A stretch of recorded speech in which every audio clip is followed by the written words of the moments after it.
Bismillahirrahmanirrahim. Assalamualaikum warahmatullahi wabarakatuh. Waalaikumsalam warahmatullahi wabarakatuh. Kita lanjutkan kajian kita sampai kepada al-maqalatul khamisatu, yaitu makalah yang kelima. Wal maqalatul khamisatu an Utsman radhiyallahu anhu hamud dunya zulmatun fil qalbi wa hammul akhirati nurun fil qalbi ay al husnu fi umuril muta'allaqati bid dunya sara mazluman fil qalbi wal husnu fil umuril muta'allaqati bil akhirati sara munawwiran lil qalbi. Allahumma la taj'alid dunya akbara hammina wala mablagha ilmina. Jadi ini yang kita bahas terakhir kemarin pada pertemuan 2 hari yang lalu. Wal maqalatul khamisatu an Utsman radhiyallahu anhu, dari Utsman radhiyallahu anhu, hamud dunya zulmatun fil qalbi, kesedihan dunia adalah menggelapkan, adalah kegelapan di dalam hati. Wahamul akhirati nurun fil qalbi, dan kesedihan akhirat adalah nur di dalam hati. Kesedihan dunia adalah kegelapan di dalam hati, sedangkan kesedihan akhirat adalah nur di dalam hati, cahaya di dalam hati. Maksudnya adalah al-husnu fil umuril muta'allaqati bid dunya, kesedihan pada berbagai macam perkara yang berkaitan, yang berhubungan dengan dunia, sara muzliman fil qalbi, akan membentuk kegelapan, di dalam hati. Wal hasnu fil umuril muta'allaqati bil akhirah, sedangkan kesedihan di dalam perkara-perkara, ya perkara apa saja, ya, perkara apa saja yang berkaitan, yang berhubungan dengan akhirat, sara munawwiran lil qalbi, maka akan membentuk cahaya di dalam hati. Nah, kita bisa ambil contoh kesedihan dunia,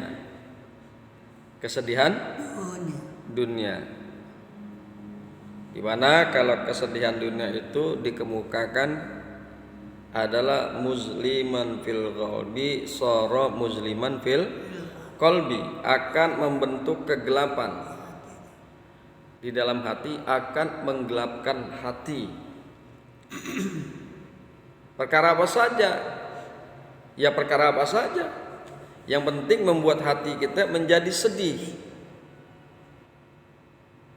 baik itu perkara masalah finansial maupun perkara-perkara batin.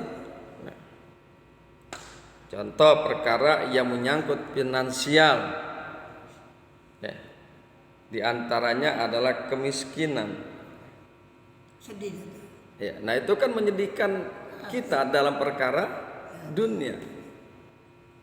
Kemiskinan itu kan adanya di dunia, kemiskinan, kesempitan rezeki dan lain sebagainya. Nah, ini adalah contoh kesedihan perkara yang berkaitan dengan dunia.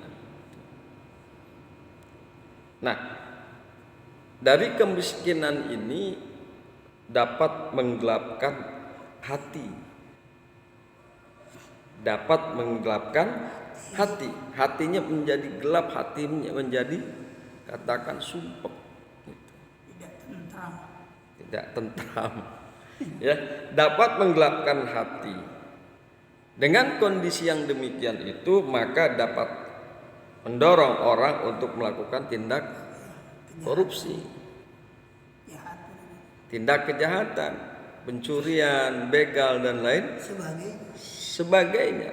Gitu.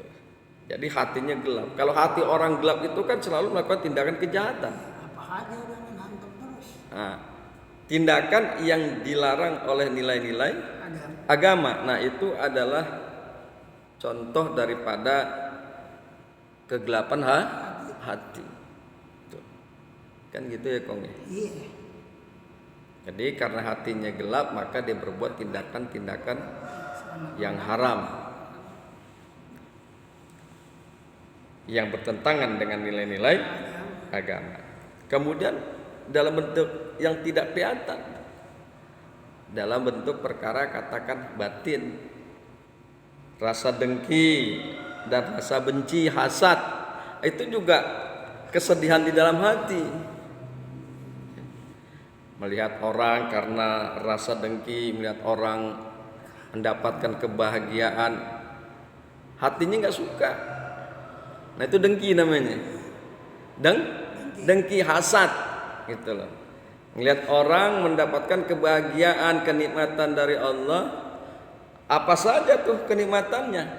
Nah, bagi orang yang hatinya dengki, ya, maka dia nggak suka. Dia berharap dan berkeinginan kenikmatan tersebut segera lenyap dari orang yang didengkinya. Nah, rasa dengki ini adalah salah satu kesedihan dunia. Yang kayak begitu adalah kesedihan dunia karena bergantung kepada perkara-perkara dunia.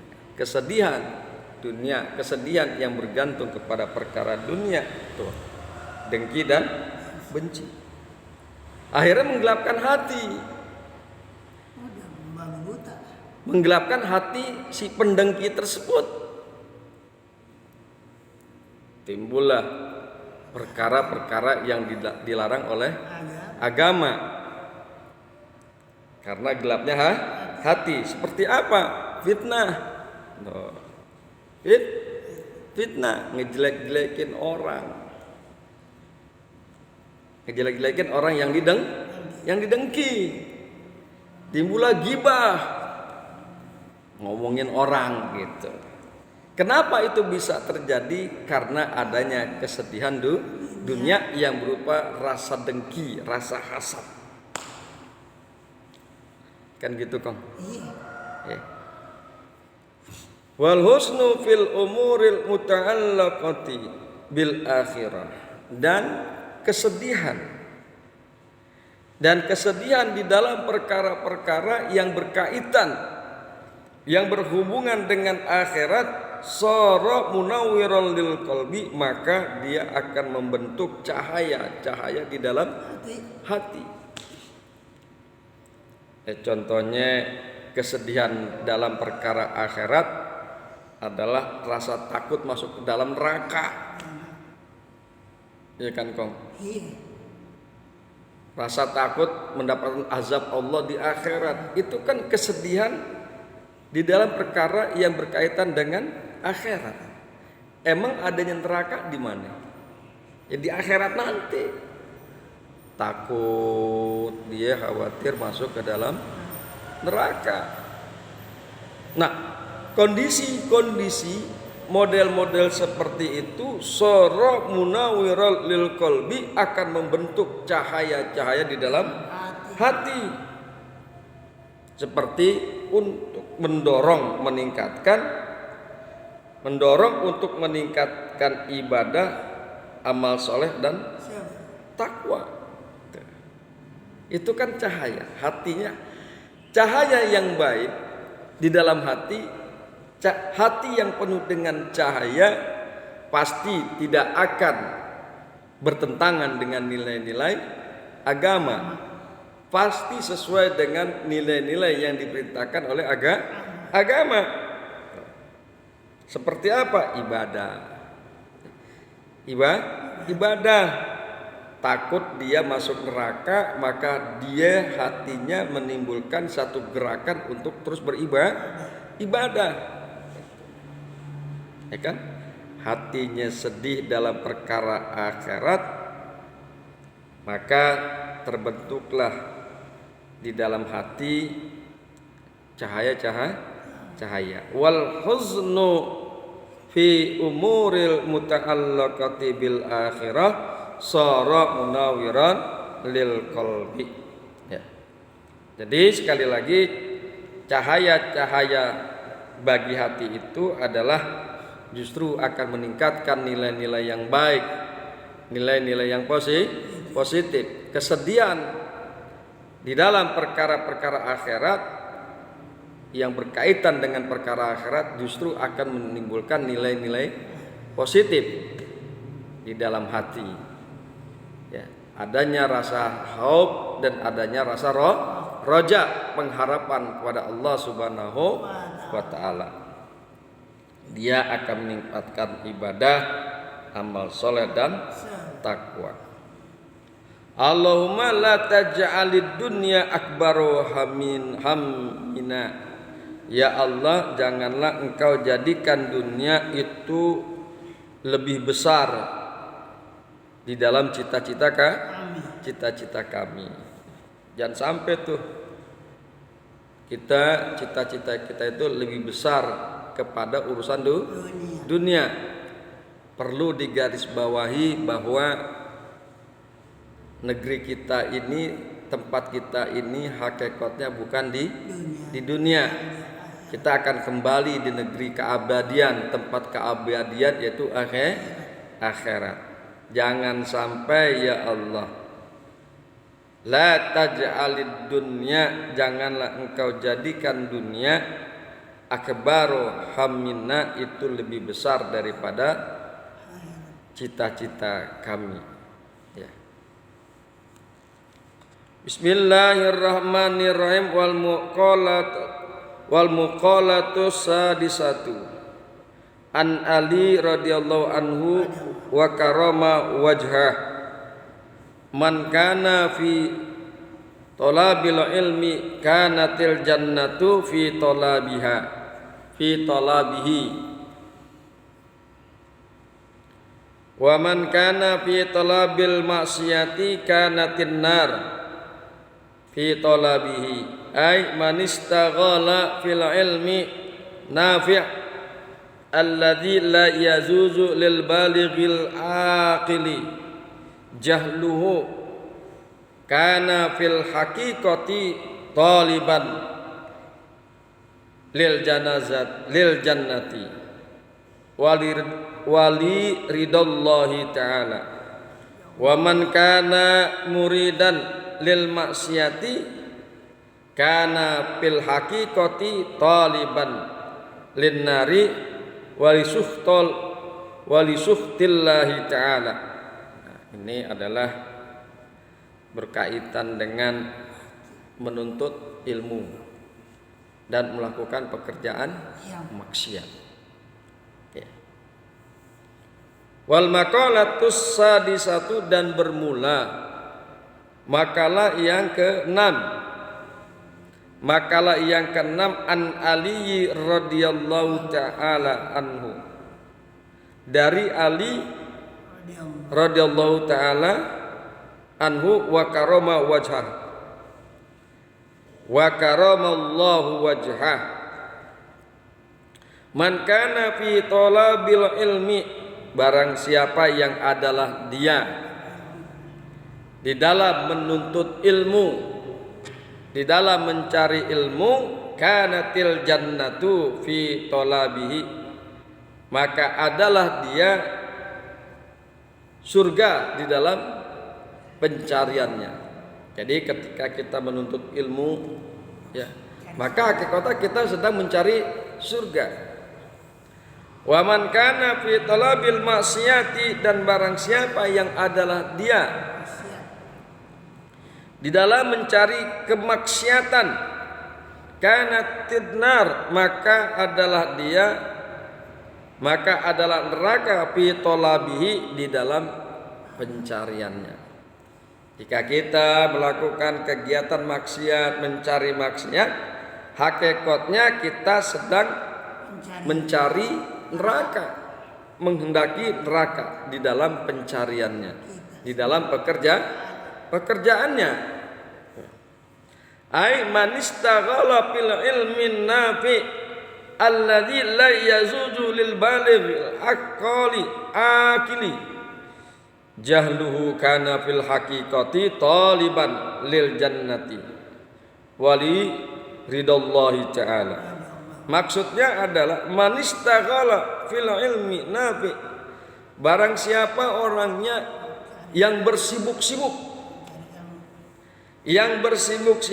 di dalam ilmu yang bermanfaat, dia mencari ilmu yang bermanfaat, sibuk dia mencari ilmu yang bermanfaat, alladzi la yazuju lil balighil akili jahluhu, yang adalah tidak boleh bagi orang yang akil balik dan orang yang berakal, jahluhu, bodoh terhadap ilmu nafi tersebut. Artinya yang wajib bagi orang yang balik dan yang berakal untuk mendapatkan ilmu tersebut, yaitu ilmu yang bermanfaat. Wajib untuk mencari ilmu yang bermanfaat.